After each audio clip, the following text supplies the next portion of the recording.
శ్రీ గణేశాయ నమః. శ్రీమాత్రే నమః. శివాయ గురవే నమః. శ్రీకృష్ణ పరబ్రహ్మణే నమః. శ్రీరామాయ నమః. శ్రీ గురుభ్యో నమః. నారాయణం నమస్కృత్య నరం చైవ నరోత్తమం దేవీం సరస్వతీం వ్యాసం తతో జయముదీరయేత్. సచ్చిదానందరూపాయ విశ్వోత్పత్యాదిహేతవే తాపత్రయ వినాశాయ శ్రీకృష్ణాయ వయం నమః. మోహనవాణి ఛానల్ ద్వారా శ్రీ నారాయణ భట్టతిరి గారి ప్రణీతమైనటువంటి శ్రీ నారాయణీయ కావ్యాన్ని అత్యంత భక్తి శ్రద్ధలతోటి వింటూ ఉన్నటువంటి భక్తామ తల్లులకు తండ్రులకు మునుముందుగా నా యొక్క నమస్కారాలు. నిన్నటి రోజున మనం 16వ భాగంలో మనం 13వ దశకాన్ని చెప్పుకున్నాం. దాంట్లో హిరణ్యాక్షుడి యొక్క వధా వృత్తాంతాన్ని చెప్పుకున్నాం. ఈరోజు 17వ భాగంలోకి మిమ్మల్ని అందరినీ స్వాగతిస్తూ ఉన్నాను. ఇందులో 14వ దశకం చెప్పుకుంటాం. ఇందులో కపిలుడి యొక్క అవతారం గురించి.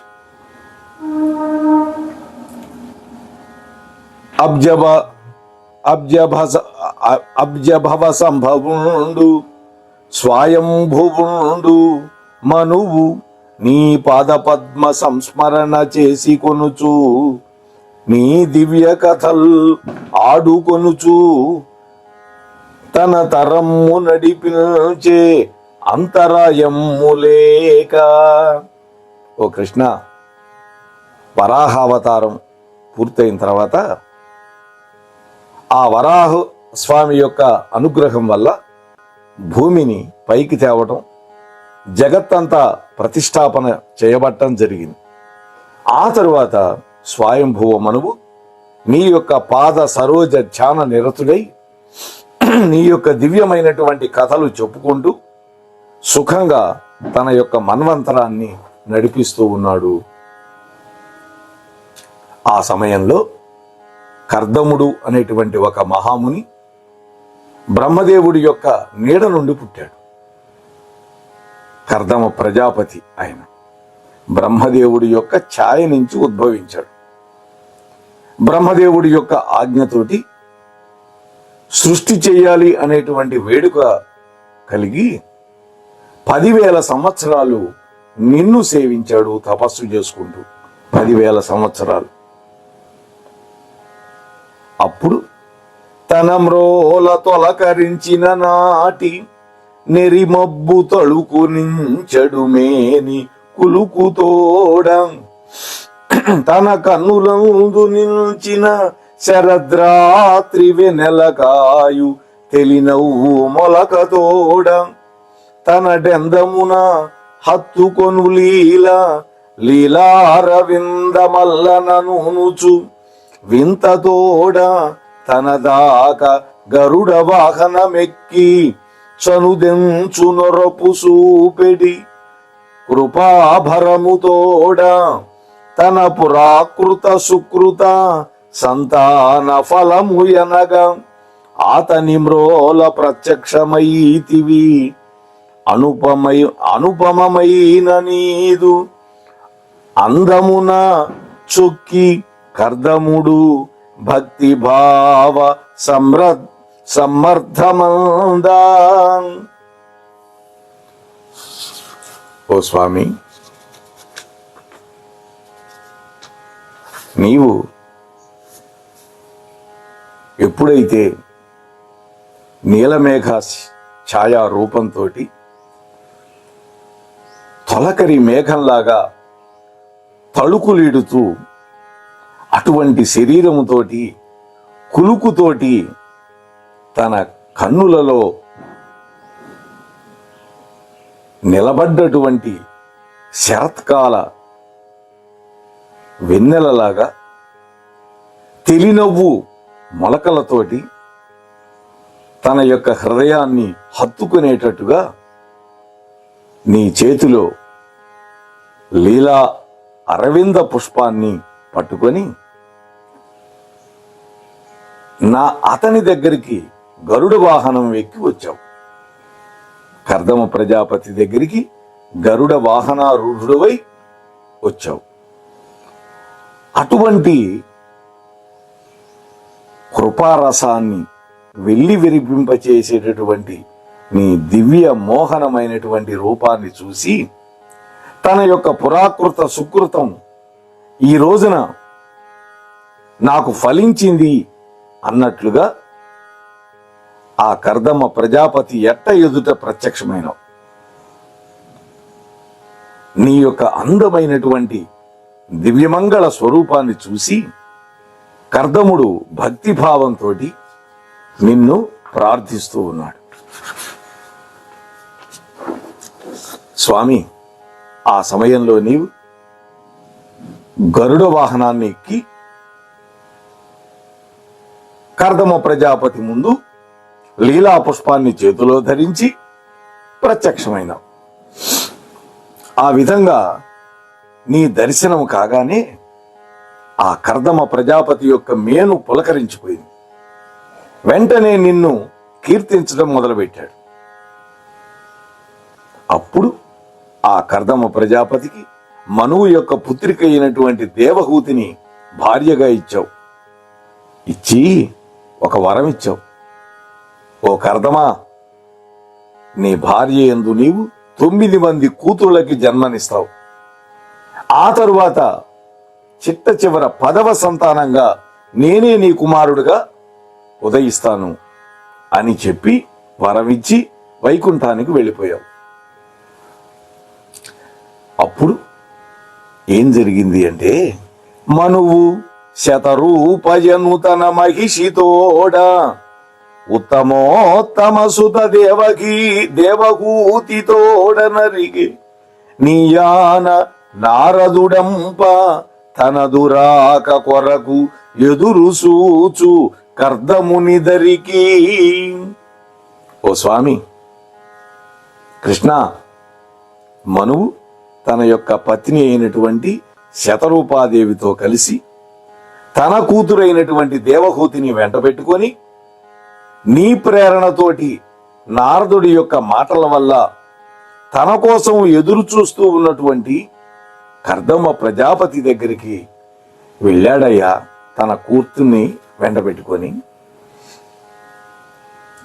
మనువు తోడ్కొని మనువిచ్చి తనయ తన కోసంగా కర్దముడెంత నిస్సంగి అయినా ఆమె వనరించు శుశ్రూషకు అలరి దేవహూతి ఎడ ప్రసన్నుడై ఉండెనంత.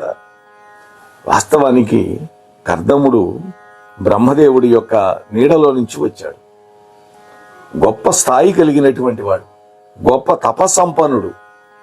అటువంటి వాడు మనువు స్వయంగా తన కన్యారత్నాన్ని వెంటబెట్టుకొని వచ్చి అరణమిచ్చి కర్దముడికిచ్చి పెళ్లి చేశాడు.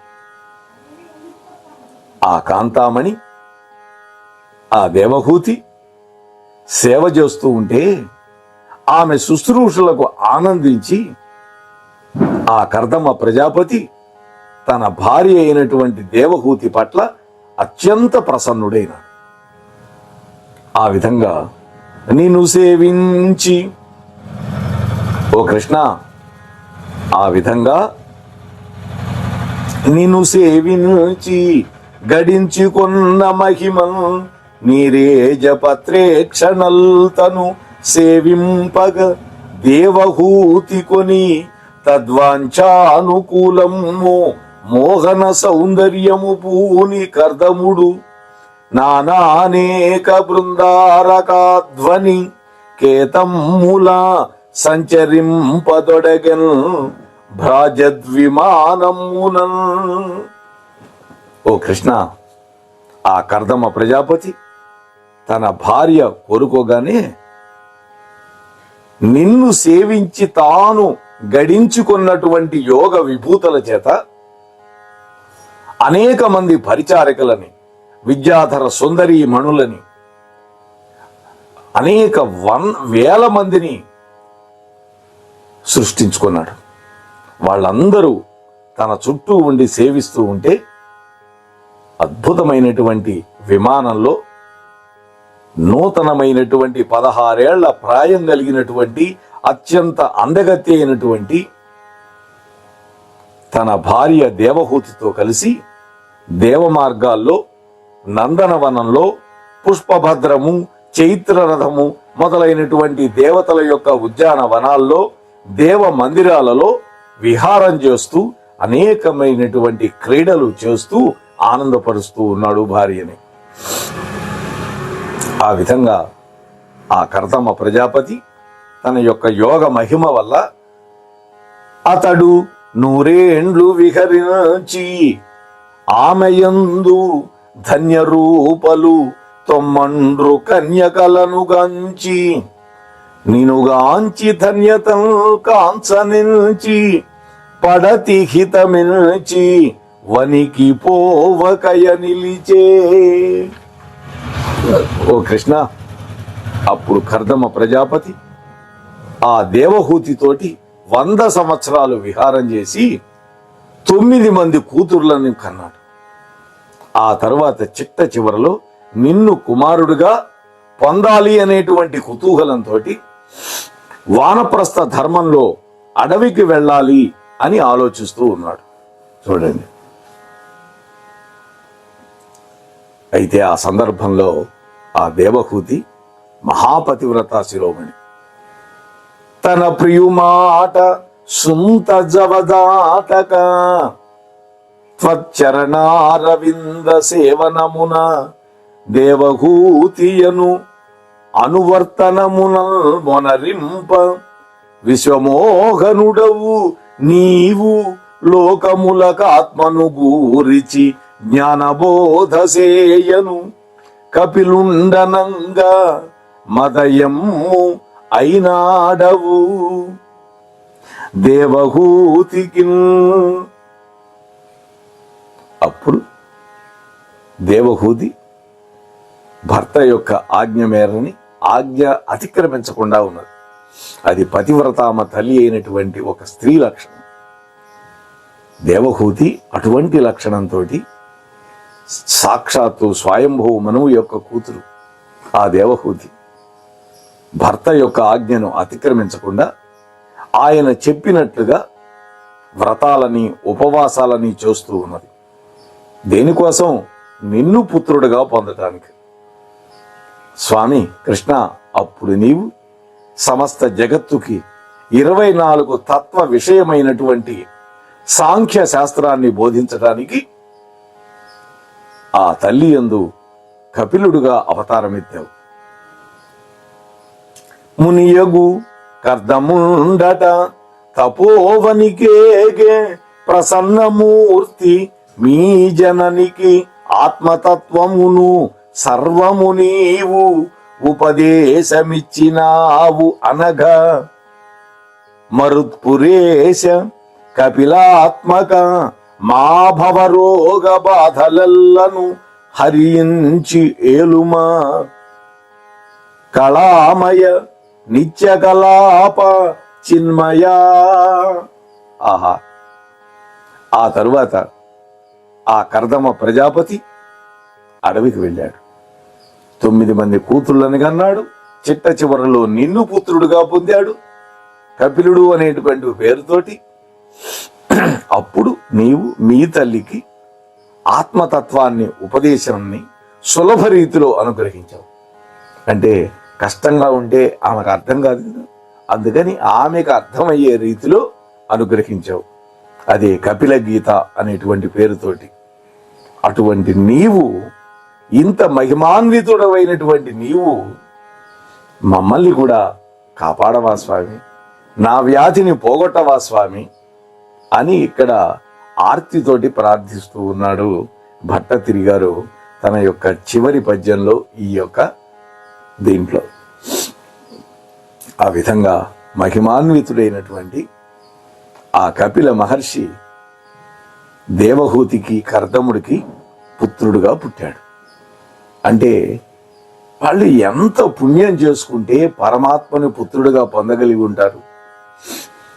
అతడి యొక్క స్థాయి ఏంటో ఆలోచించండి. కర్దముడి యొక్క స్థాయి సాక్షాత్తు బ్రహ్మదేవుడి యొక్క నీడ నుంచి పుట్టాడు. 10,000 సంవత్సరాలు విష్ణువు గురించి తపస్సు చేశాడు. అప్పుడు విష్ణుమూర్తి యొక్క ఆజ్ఞ మేరకి స్వయంభువ మనువు యొక్క కూతురిని భార్యగా గ్రహించాడు. ఆ తరువాత 9 మంది పుత్రికలను పొందాడు. ఇక వానప్రస్థానికి వెళ్ళాలి అనుకున్నప్పుడు భార్య అడిగింది, ఒకే ఒక పుత్రుని నాకు అనుగ్రహించండి అని.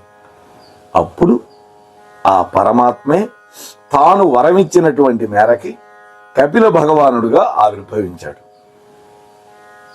ఓ స్వామి, ఓ కృష్ణ, అటువంటి నీవు నన్ను భవరోగాల నుంచి రక్షించు అని ప్రార్థిస్తూ ఉన్నాడు ఇక్కడ.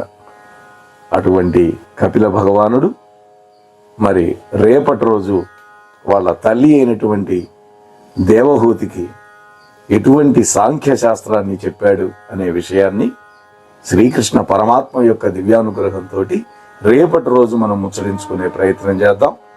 అంతవరకు స్వస్తి సర్వేషాం. మోహనవాణి తెలుగు పాడ్కాస్ట్ వింటున్న శ్రోతలందరికీ హృదయపూర్వక ధన్యవాదాలు. వినండి, వినిపించండి, వింటూనే ఉండండి. మోహనవాణి తెలుగు పాడ్కాస్ట్ మీరు వింటున్నారు. మోహనవాణి. మన మోహనవాణి కార్యక్రమాలు మీకు నచ్చినట్లయితే వెంటనే ఒక లైక్ చేయండి, అలాగే కామెంట్ చేయండి, ఎక్కువ మందికి షేర్ చేయండి. సబ్స్క్రైబ్ చేసుకోకపోతే వెంటనే మన ఛానల్కి ఇప్పుడే సబ్స్క్రైబ్ చేసుకోండి. ధన్యవాదాలు.